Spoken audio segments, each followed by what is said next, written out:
ना, मैं इस बच्चे को नहीं मार सकता। मैं ये पाप नहीं कर सकता। मैं इसे किसी सुरक्षित जगह पे छोड़ देता हूँ। हाँ, यही सही रहेगा।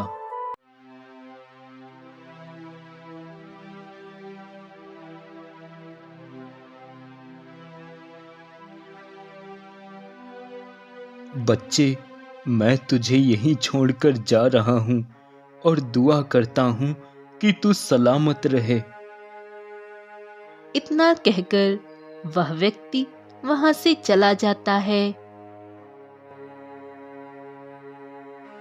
भगवान, आज मुझे निराश मत लौटाना।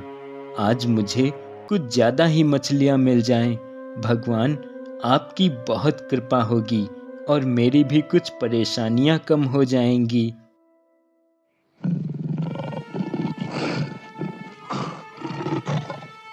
अरे बाप रे, ये तो शेर के दहाड़ने की आवाज है। लगता है आसपास कहीं पे शेर है। मुझे जल्दी से कहीं छुप जाना चाहिए, नहीं तो बेमौत मारा जाऊंगा।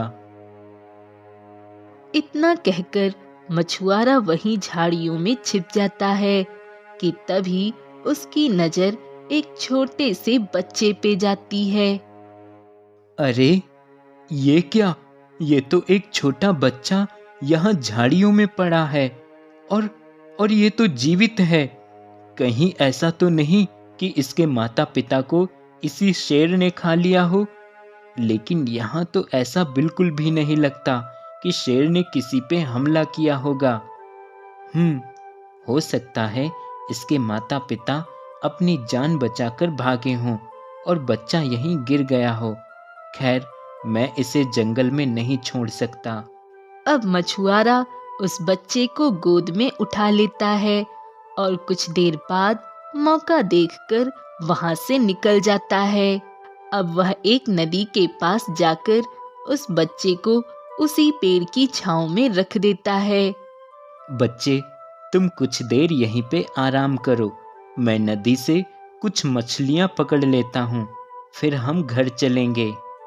इतना कहकर मछुआरा नदी में जाल डाल देता है और मछलियां पकड़ने में व्यस्त हो जाता है कि तभी एक भेड़िया उसी नदी का पानी पीने आ रहा होता है और वह उस बच्चे को देख लेता है और तुरंत ही उसे उठाकर वहां से भाग जाता है।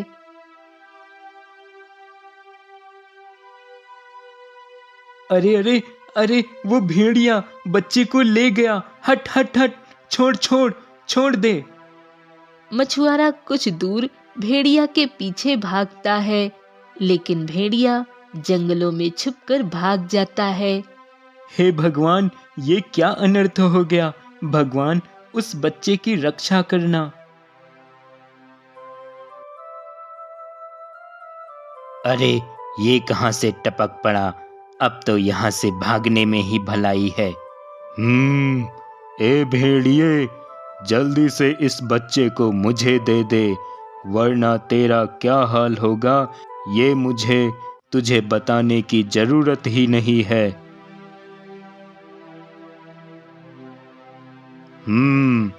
इस बच्चे को तो मैं खाऊंगा।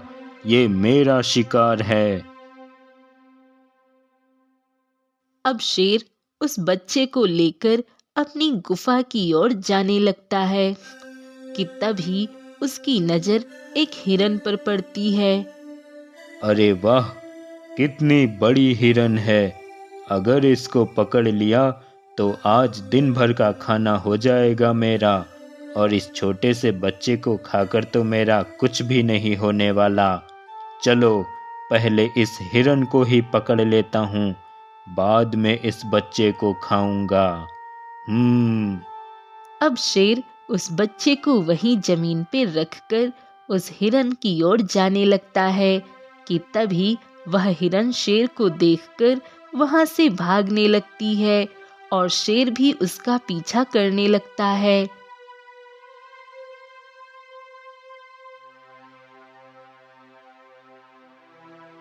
हे राम, ये तो किसी का बच्चा है और इस जंगल में पड़ा हुआ है और यहाँ आसपास तो कोई भी नहीं है। पंडित उस बच्चे को अपने साथ लेकर घर आ जाता है। पंडित बच्चे को अपने घर में बिस्तर पे लिटाकर, बच्चे, तू कौन है, किसका बच्चा है, ये सब तो मैं नहीं जानता, पर अब तू मेरे पास है तो मेरी जिम्मेदारी है। मैं तुझे पालूंगा और तेरी देखभाल भी अब मेरी जिम्मेदारी है।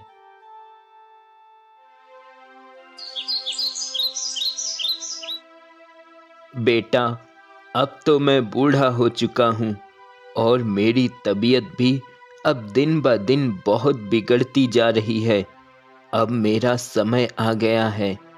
इसलिए बेटा श्याम, आज मैं तुझे कुछ बताना चाहता हूँ। क्या बताना चाहते हो आप पिताजी? बेटा, आज से 20 साल पहले तू मुझे जंगल में मिला था और मैं तुझे अपने साथ यहाँ घर ले आया था।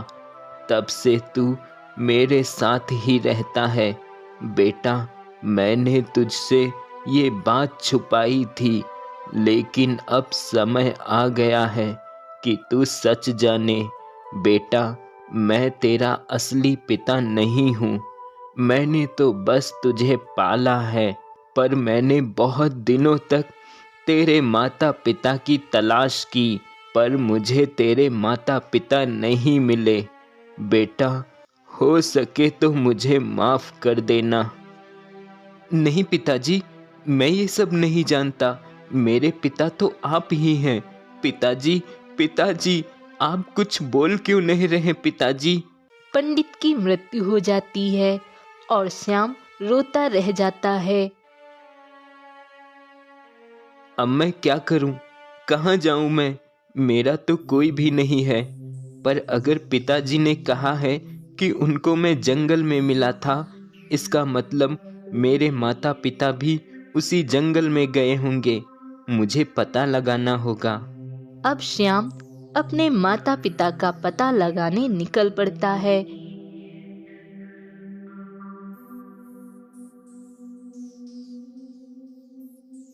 अरे भाई, जरा सुनिए, क्या तुमने इधर मेरी बकरी देखी है क्या? वो क्या है कि मैं जरा कुछ देर पेड़ के नीचे सो गया था। इतने में मेरी बकरी न जाने कहाँ चली गई। क्या तुमने उसे देखा है कहीं? नहीं, मैंने तो इधर कोई बकरी नहीं देखी है।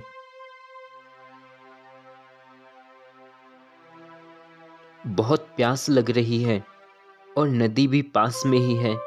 चलो थोड़ा पानी ही पी लेता हूँ।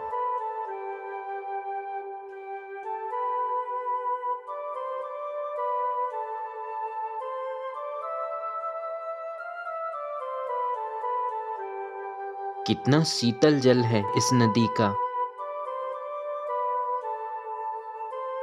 अरे, ये बकरी इधर, कहीं ये वही बकरी तो नहीं जिसे वह लड़का ढूंढ रहा था?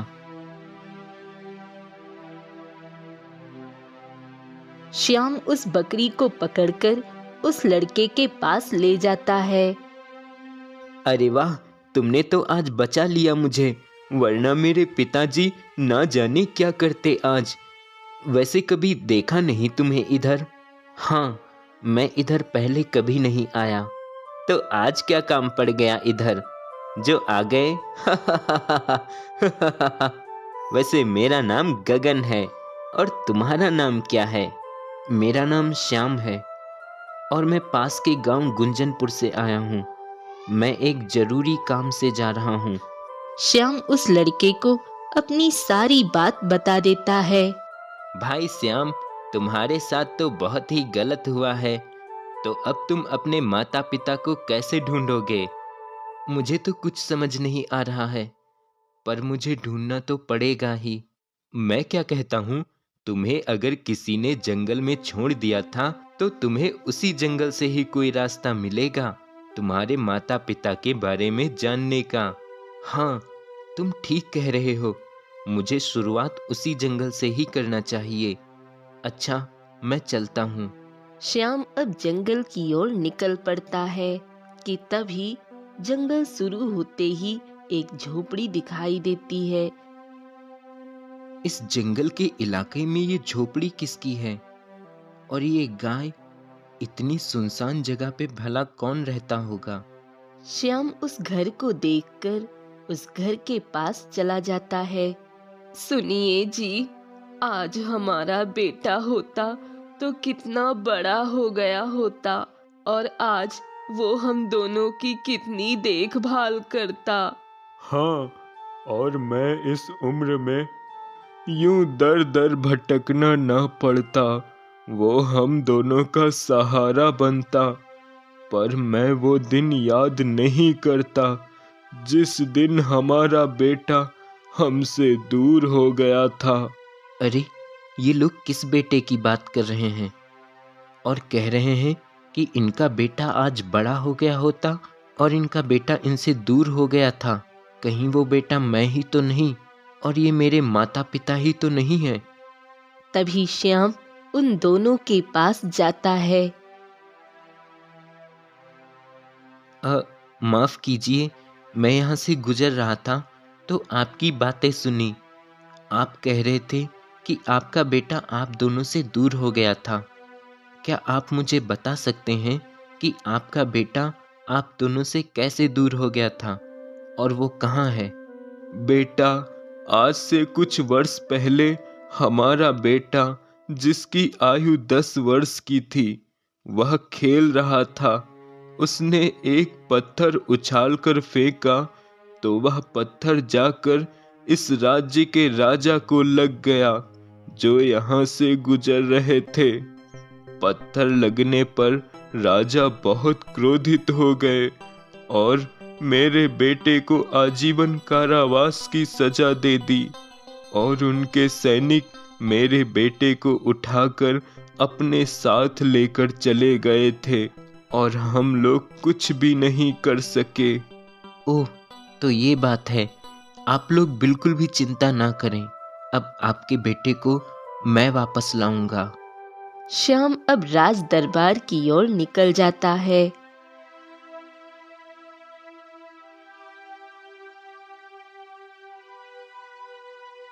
महाराज की जय हो। महाराज, मैं इसी राज्य के एक गांव में रहता हूँ और मैं आपके पास एक फरियाद लेकर आया हूँ। महाराज, जंगल के पास एक झोपड़ी में 2 वृद्ध पति पत्नी रहते हैं जिनका बेटा आपके राजमहल में कैद है। महाराज, उनकी जो भी गलती थी उसकी सजा अब माफ कर आप उसे एक जीवन दान दें। महाराज, उसके माता पिता अब बूढ़े हो गए हैं, उन्हें उनके बेटे की जरूरत है। खामोश! कौन हो तुम और कब से मेरे सामने खुद ही फैसले किए जा रहे हो? क्या तुम ये नहीं जानते कि मैं तुम्हें भी सजा दे सकता हूं, इससे पहले कि मैं क्रोध में आ जाऊं और तुम्हें भी सजा दूं? निकल जाओ यहां से। राजा श्याम की एक न सुनता और श्याम राजमहल से बाहर आ जाता है और वह राजमहल के बाहर ही बैठा रहता है। तभी शाम को मंत्री जब बाहर आता है। अरे, तुम अभी गए नहीं? तुम यहाँ क्यों बैठे हो? क्या तुम्हें जरा भी डर नहीं? तुम यहाँ से चले जाओ, वरना तुम्हें भी कारावास की सजा हो जाएगी और फिर तुम्हारे माता पिता आएंगे तुम्हारी फरियाद लेकर। माफ करना मंत्री जी, मेरे माता पिता नहीं हैं। उनसे तो मैं बचपन में ही बिछड़ गया था और आज तक मैं उन्हें ढूंढ रहा हूँ। तो जाओ, कहीं और ढूंढो जाकर। यहाँ रहोगे तो तुम भी गुम हो जाओगे, समझे? अब जाओ यहाँ से। श्याम निराश होकर वहां से चला जाता है।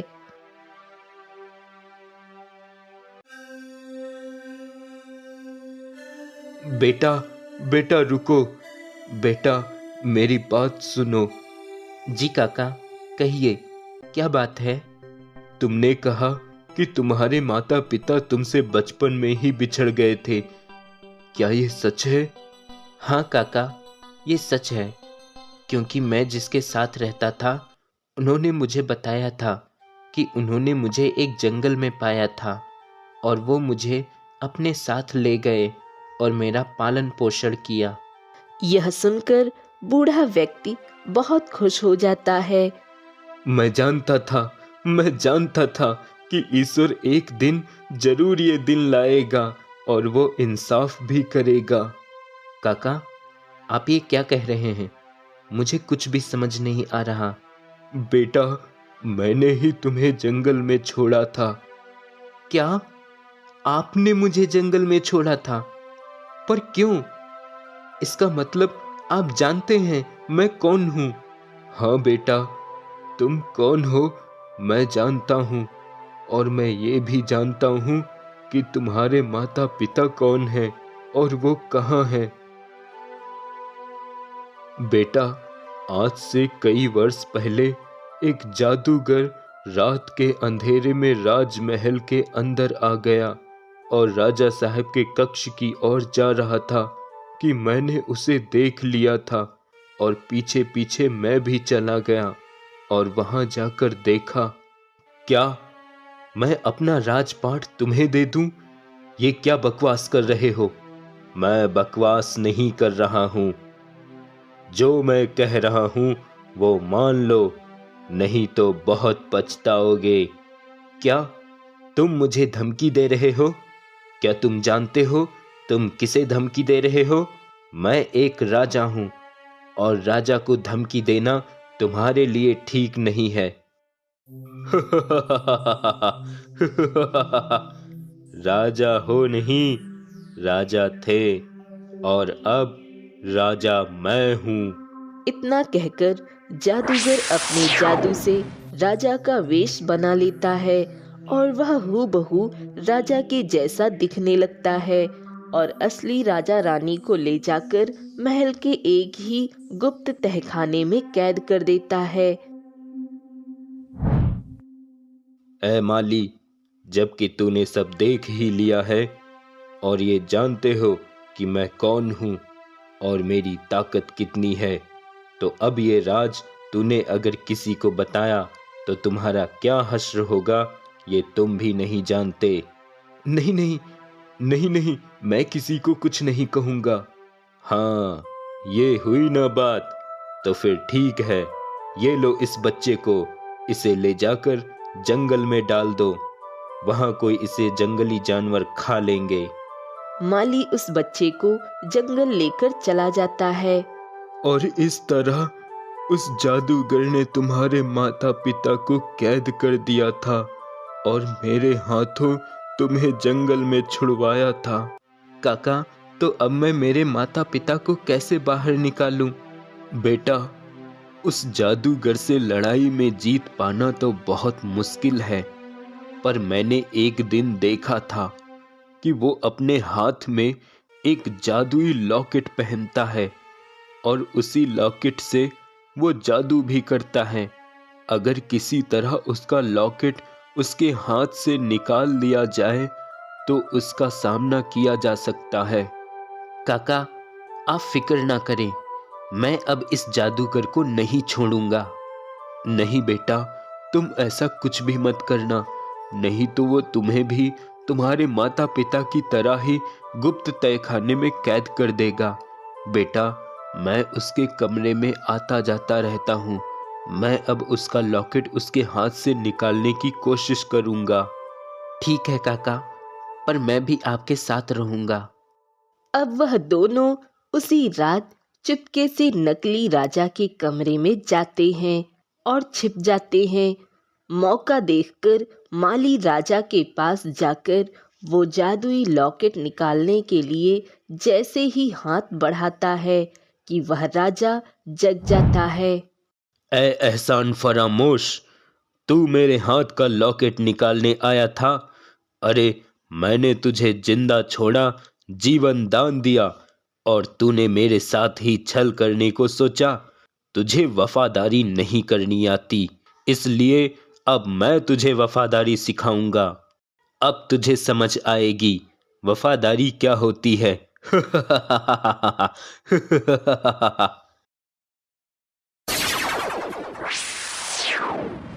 अरे दुष्ट, तूने माली काका को भी नहीं छोड़ा, उनको एक कुत्ता बना दिया। ठीक है, मैंने भी अगर तुझे सबक ना सिखाया तो मेरा नाम भी श्याम नहीं। अब श्याम उसके कमरे में ही छिपा रहता है और एक मौके की तलाश में रहता है। जैसे ही वह दोबारा सो जाता है, श्याम चुपके से उसको एक रस्सी से बांध देता है और उसके हाथ से वो लॉकेट निकाल लेता है। अब तू कुछ नहीं कर पाएगा ए दुष्ट, बहुत छल कर लिया तूने। ए लड़के, मुझे खोल दे और मेरा लॉकेट मुझे वापस कर दे, नहीं तो बहुत पछताएगा तू। पछताएगा तो अब तू, क्योंकि तेरा खेल अब नहीं चल पाएगा दुष्ट जादूगर।